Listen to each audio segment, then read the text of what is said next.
Hi, this is Spider-Man, and today I'm going to be performing a surgery. But not on this one.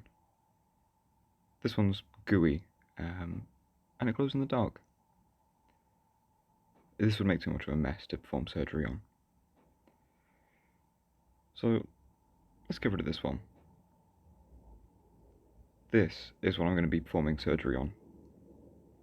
This is the 2002, 2003 Toybiz, I believe. Yeah, I have two of them. This is how it started off. What you just saw was the final product. These are two different types of releases for the same movie, I believe. There's a superposable one, and then there's the one on the right that's actually complete. The superposable one is the damaged one. I want to take the upper torso and the arms from the superposable one because you've got nice butterfly joints. All these individual fingers you can see. It's got a much better ab crunch, as I just showed you. It can bend forwards more, it can bend back more. But it's obviously missing a leg and a head.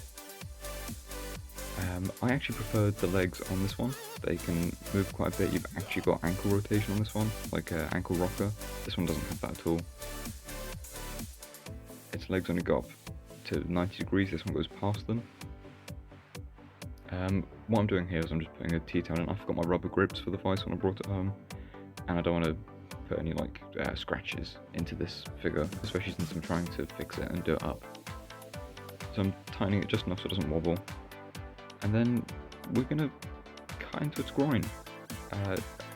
This somehow feels unsafe for YouTube, actually. The more I look at it, I hope this is allowed to stay up. And then I'm just popping it off and dismantling it entirely. And then it was a success, so I'll do it to the next one. This one I'll find out apparently is a lot harder to do because it's built a slightly different way. And you'll see here, when I try and pop it apart, it will refuse, and I'll end up having to do a secondary cut, which again you'll see in a second. I did use a mixture of the screwdriver and a secondary tool to try and pull this apart. This is for a phone repair kit, usually used for removing the screen. It was not having it. I ended up having to do a secondary cut, and it was because it had this weird stopper in the middle. It's like a buffer to keep the friction in the legs, which is why these ones were so much better than the superposable ones, which were really loose. That's no longer usable. I've kept the parts, so if I ever need to, I'm sure I could glue them back together and do a little bit of sculpting in between those cracks. But the groin on the superposable one was too small. The hip joints were entirely different, so I'm having to widen those out now. And then I'm also going to have to try and take a little bit of material out of the bottom of those in order to house that buffer that I showed you. It was a little bit too long, it wasn't leaving enough room for the torso attachment. This is just a smaller rotary tool, a handheld one. There it is, very nearly cutting all the way through the bottom by accident there. And now you can see I'm going to reattach this spacer, separator, whatever you want to call it, and try and wedge it in a way that looks like it fits correctly. I was quite happy with that. It got the correct range of movement. There's still that unsightly gap at the bottom where I have to cut it open, but we'll fill his crotch gap later. Yeah, I am super gluing it in place, just doesn't slide around, and then I'm adding a little bit of glue to the edges. I ended up adding a little bit too much, so I'll dab that away later. I also ended up messing up the actual super glue applicator. I just dab away the excess. I don't want it running and leaking everywhere and soaking into the joints because that would entirely destroy this figure. This has got a weird little hook here that you need to hook into the back and into the front. This is built like a clamshell. It's got two halves to it. Different to today's figures where they're kind of like heated up and then pressed together. This uses some of the new features, but also uses a lot of old ones, like having two halves glued together. To be fair, a lot of figures currently have two halves glued together. But you can heat them up and pull them apart. You don't need to tear them to shreds, typically. I'm also trying to fill this little gap with super glue in the hopes that it will dry at the same level. Spoiler alert, it doesn't, and I have to do a little bit more work on it. I keep moving it here because I don't want to let the glue sink in between any of the joints. I don't want it, because my main worry was it seizing up that waist swivel. This head was an interesting one. It has this kind of spring mechanism to it. I did end up pulling it apart. I had to cut it, and to my surprise it had a metal screw running the entire way through it. And this is where you get that spring mechanism. There is actually a spring in it, which for whatever reason I wasn't expecting, but it makes sense. You can also see here the neck isn't quite the right fit, which was yet another surprise. I kind of figured they'd just swap over. So I'm going to come and sand it down, being very careful not to take too much off. This was a bit of a ball ache, to be honest with you. I absolutely love this project, but doing the sanding and grinding away, you can see there's jump cuts here because it just took so long. I didn't want you guys to have to endure that. I think this video would have been 20 minutes or 25 had I left it all in, and that's at 2x speed. I also ended up sanding down the neck, as you can see, or filing down the neck, whatever you want to call this. Grinding away the neck, not grinding away, sanding away the neck, we'll stick with sanding. Yeah, you can see this fits a lot better. And now I've got to try and attach that neck piece in. I'll take away a little bit more material so I've got some more movement before I do that. And there we go, smooth enough. It seems to fit nicely, it's got enough wibblement to it.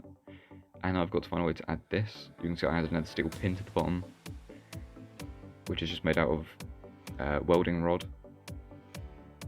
And I've got this lovely mess that I need to drill into. I think it's a 1.5mm drill bit. And that's wedged in and glued in. I did have to re-glue this later because it came out, but that was fine. Just clipping the back of the neck in, and then take the dumbbell joint, which needed a lot of fixing, you'll see later. It was loose to begin with, but this loosened it more. And then glued together, you can see you've got all the neck movement still. You can see how loose that dumbbell joint is as well. Looks up, looks down, you still got that side to side tilt. It keeps, if not amplifies, the original figure's movement. This required, I actually ended up sanding the inside of this head out so it comes off easier, because I plan on using a Tobey Maguire head sculpt at some point for this. Then yeah, looks up, looks down. I also ended up modifying the neck a bit so it looks further down. I just took a cut like you see in the new Marvel Legends Spider-Man figures where they've got the cut in the back. I put that in the front. But yeah, there he is. He's all fixed up, he's all working, and now comes the lovely job of trying to paint it. I'm going to fill that gap with mini part, as you can see, which is a 2-part clay basically. Used for plumbing typically, but you use it in industry for sculpting and model design basically. This blue is a nice mix between the legs, which is too dark, and the blue of the body and the arms, which was way too bright for me. And this actually ended up being a much more movie accurate colour. I was really pleased with how this ended up coming out. But you can see I'm just trying to get in between all the joints, repainting those pegs, or the pins I should say, in the arms. So they're red on the outside and blue on the inside. I do end up mixing a second batch for this, I think. I didn't quite have enough. Which is always a scary process, trying to match the colours exactly. Which you can see me doing here. And it worked quite well. This paint dries very quickly as well, so you can see I'm able to hold the other leg even though I've just done it. And now we move on to, I think I'm doing the silver. You can see I've popped the head off there. At this point I've tried to fix the neck joint. The silver was an absolute pain because this dries even faster than the last stuff does. I ended up adding some isopropyl alcohol to it when I did the rest of the body, which I do off camera. I didn't want you guys to have to watch all of this. That's loose joint fixer that I keep adding to the figure there. There's also Milliput in the neck, you can see that a little bit, to hold the ball joint more firmly in. There's all the silver done, and now I'm going to do the chest logo, which was actually really therapeutic. I enjoyed this quite a lot. The black is much thinner, it kind of just follows the lines. You can see how quickly that's going on. Even though it's a hyperlapse, it was quite quick to do in real time. And with all that done, here we are. 9 minutes into the video, 10 minutes into the video, and we've already finished. I was so happy with this. I need to give it a matte coat to protect all of that paintwork, because it did end up scratching off and I had to reapply some of that blue. yeah, I'm very, very happy with this. I refined the eyes a tiny bit. I removed a little bit of the black that goes around the lenses, and that's all that's left of the last body that was on. The red comes through a little bit nicer on that last body. I'm hoping that with the matte coat it will dull the silver down a tiny bit and bring the red out more. So yeah, here he is in all his glory. I don't have much to say about this, apart from,